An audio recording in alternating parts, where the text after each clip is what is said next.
All right, so that set of 140 for 10 was really good. I don't think it taxed me too much at all. And I really think it's more beneficial than doing 160 for 5. It allows my body to practice more often doing 10 reps.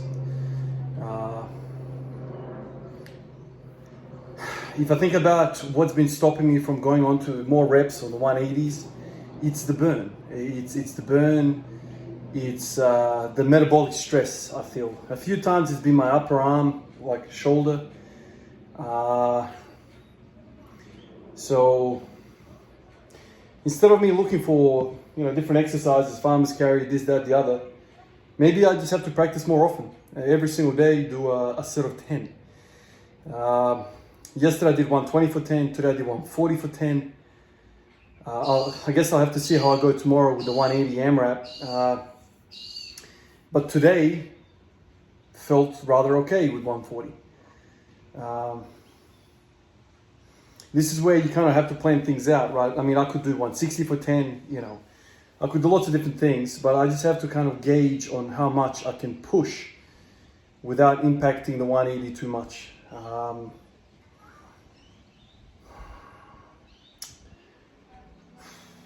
I'm just trying to think now, can I make both of the off days 140 for 10 rather than doing 120 and 140 one day and the next day? These are some of the things I need to play with. Another little thought that came into my mind was like a nice little challenge. So whatever reps I get with the 180, the following 2 days, I just do those reps with lesser weight. So if tomorrow I get 180 for 12, let's say, then the day after and the day after that, on day 1 and 2, I do 120 and let's say 140 if we're going to keep it the same for 12 reps rather than 10. And so in this way, I'm practicing living under a weight for longer. I'm practicing, let's say, the right energy system. There comes a point where your top end strength isn't so much as the most important thing as surviving under the weight. And for a very long time now, months we're talking, I've felt like just staying under the weight for extended period of time is difficult. So, I'm kind of thinking about, that thought on steroids. If you look at marathon running, if you look at some of the best marathon runners, they spend 80 or 90% of their time running very lightly, very, very lightly. Kind of zone 2, I think they call it, where you can converse with somebody while you're running, but they still put up like 20 Ks a day or something like that, if I'm not mistaken. They still run like a good distance, but it's performed in a lower intensity. So you're getting your volume, but a lower intensity. So in the same way, I could probably replicate that and think to myself, okay, let's do 10 reps, let's do 12, 15, 20 reps, whatever, I can play with some of these things. Just so the body understands, okay, this is the amount of time we need to, survive. These are the amount of repetitions we need to survive to get to 20. And then just oscillate the weight. So the 180 is going to be their day. And then all the other days could be, 80% of that or 70% of that or something to that effect. And just, focus on the repetitions, and allow recovery to happen while getting those repetitions with lesser weight. So these are some of the things that I'm thinking about. Specificity is the king when it comes to all of this. Like if you think about it, yeah, farmers carries are great. It's all, I think that would have a tremendous effect. But will they have a better effect than actually doing the thing?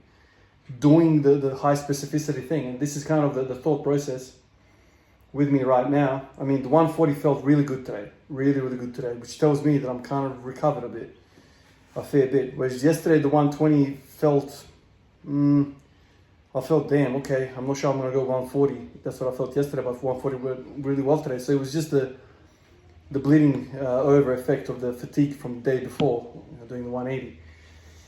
So, I think this is something I can play with, but I have to stay disciplined with some of these ideas because, I have a tendency to go crazy with these things. I need to make sure I don't work hard on these in-between days, because if I feel like I'm exerting myself too much, then I'm not going to be recovering for the 180s. But there's also there's a building sweet spot there, right? You can still, train while not getting fatigued. Kind of like going back to Kipchoge and probably the goat of marathon running, Kipchoge. He basically says, I run basically every day. And most of the time, 80% of my training time is spent basically running at a pace where it's not really taxing me. And then, the other 10%, he pushes it. High intensity, where there's no talking. Him and his mates, the whole group of them, they run, there's no talking, you're running, you're proper running. So there's something to think about it. And so specificity is key. So if I stay within the same realm of a rep, if I keep practicing sets of 10, sets of 10, sets of 10, sets of 10, then a set of 15 on a really hard day is not going to be like a shock to the system. But if I keep practicing with fives and fives and fives and fives and fives, even with the light stuff, then I'm like, damn, when I get to rep 12, I'm like, forsaken land. I'm far, far away from what the biology is used to, my biology is used to. So, this is ultimately what I'm trying to do, teach my body to survive under a weight. This is kind of like a little tickle. It's not the real thing, but it's a tickle of the same sort, right? I'm tickling my body 140, 120, but I'm doing the same thing. So there's specificity there. I'm doing sets of 10. So really good, and the ultimate feeling that I have is that I think 140 for 10 is more beneficial than 160 for 5. If you put that in the calculator and work out the total tonnage, you are doing more work at 140. So there's more work there, which I think is good. But obviously I'll have to see and put this on trial and see what's going on. See how I go for the following, 180 days to see how I cope with it all. Doing sets of 10, I'll get more fitness. I'll maybe strengthen some of these muscles, accessory muscles, stabilizer muscles, with a lesser weight. Hopefully this works out. And obviously, going back to the founding thought about all of this is that my hips feel freaking fantastic. And the more repetitions I put underneath the bar, the better I start to feel. And then when I start to feel really, really good, really solid in my hips, man, I feel strong as hell. And this is the experience that I've had multiple times. The day that I hit the 200 kilo single for the first time, man, if I look at my training program for that 3 or 4 week period leading up to that, everybody under the sun will be like, this training program is not effective. This is not effective because people don't have the lateral thinking.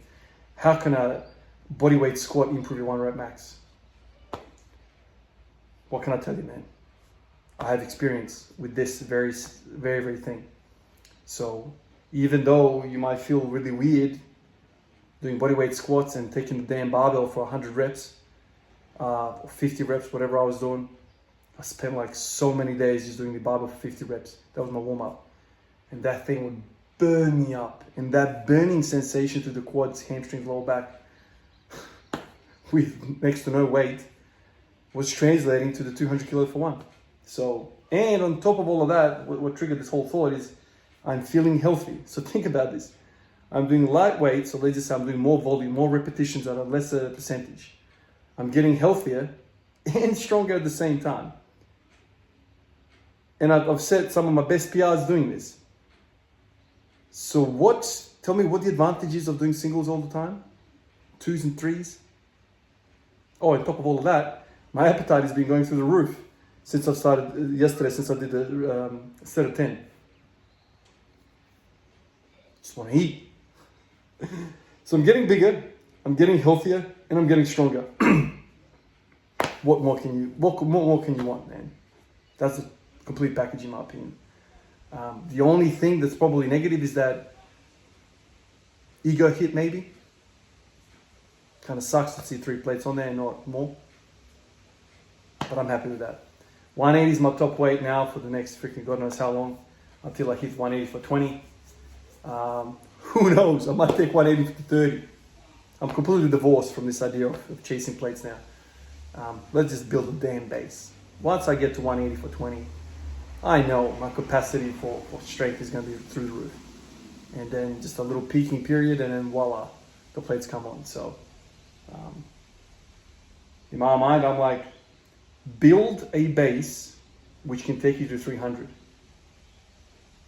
Build a base. I'm building a base for 300. I don't want to build a base for 230, for 240, for 250. That's shit. I'm building a freaking base for the World Trade Center. And then we start building. That's the analogy that I'm going with. The goal is 300. Let's build some damn tissue to support 300 kilos on my back. Appreciate you guys. I'll catch you in the next one. Peace out.